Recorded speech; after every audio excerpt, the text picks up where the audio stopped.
A quick new idea, daily, from the world's greatest TEDx talks. I'm your host, Atossa Leoni, and this is TEDx Shorts.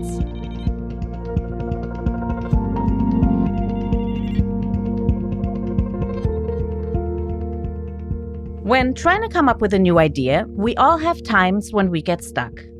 But according to research by behavioral and learning scientist Oppezzo, getting up and going for a walk might be all it takes to get your creative juices flowing. In this episode, she explains how walking could help you get the most out of your next brainstorm. So the creative process, you know this, from the first idea to the final product is a long process. It's super iterative, lots of refinement, blood, sweat, tears, and years. And we're not saying you're going to go out for a walk and come back with the Sistine Chapel in your left hand, right? So what frame of the creative process did we focus on? Just this first part, just brainstorming, coming up with a new idea. So we actually ran 4 studies with a variety of people. You were either walking indoors or outdoors. And we all found the same, all of these studies found the same conclusion. I'm only going to tell you about one of them today. So one of the tests we used for creativity was alternate uses. And this test, you have 4 minutes, and your job is to come up with as many other ways to use common everyday objects as you can think of. So, for example, what else would you do with a key other than to use it for opening up a lock? Clearly, you could use it as a third eyeball for a giraffe, right? Maybe. That's sort of interesting, kind of new, but is it creative?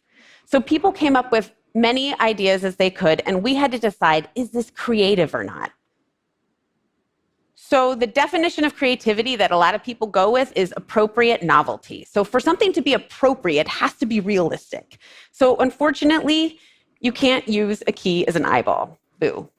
But novel is the second thing, is that nobody had to have said it. So for us, novelty, it had to be appropriate first, and then for novelty, nobody else in the entire population that we surveyed could have said it. So you might think you could use a key to scratch somebody's car, but if somebody else said that, you didn't get credit for it. Neither of you did.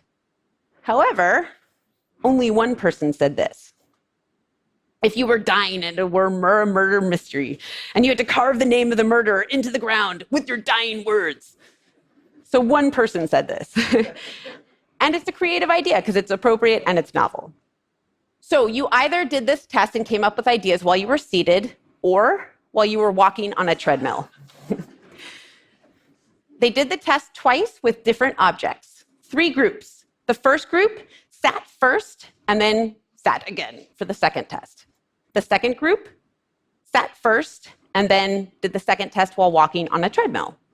The third group, and this is interesting, they walked on the treadmill first and then they sat.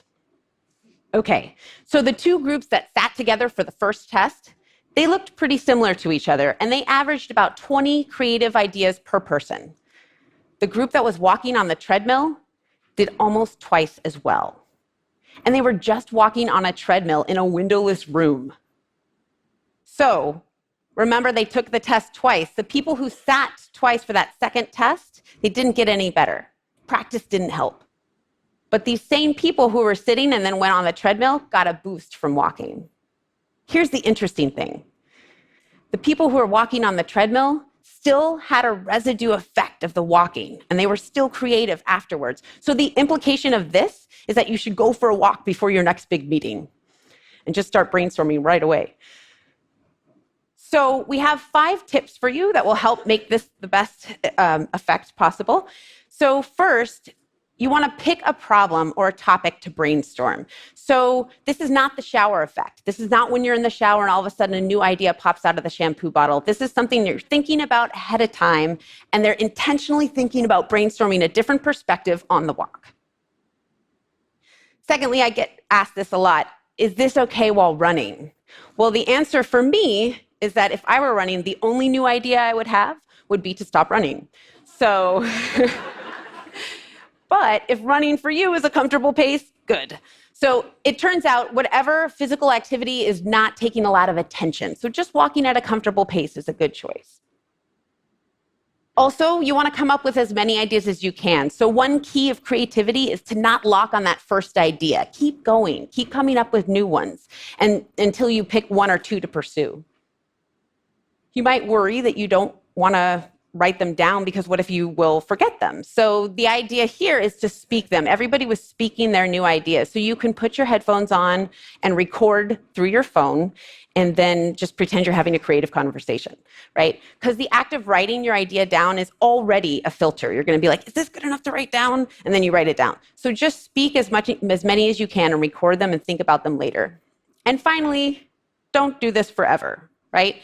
If you're on the walk and that idea is not coming to you, come back to it later at another time. So I think we're coming up on a break right now. So I have an idea. Why don't you grab a leash and take your thoughts for a walk? The TEDx talk you just listened to was recorded at a TEDx event in Stanford, California. All TEDx events are independently organized by volunteers who believe in TED's mission of ideas worth spreading. Special thanks to the organizing team at TEDxStanford. Visit TED.com/TEDx Shorts to listen to the full talk and learn more about TEDx Shorts. I'm Atossa Leoni. Thanks for listening, and see you tomorrow.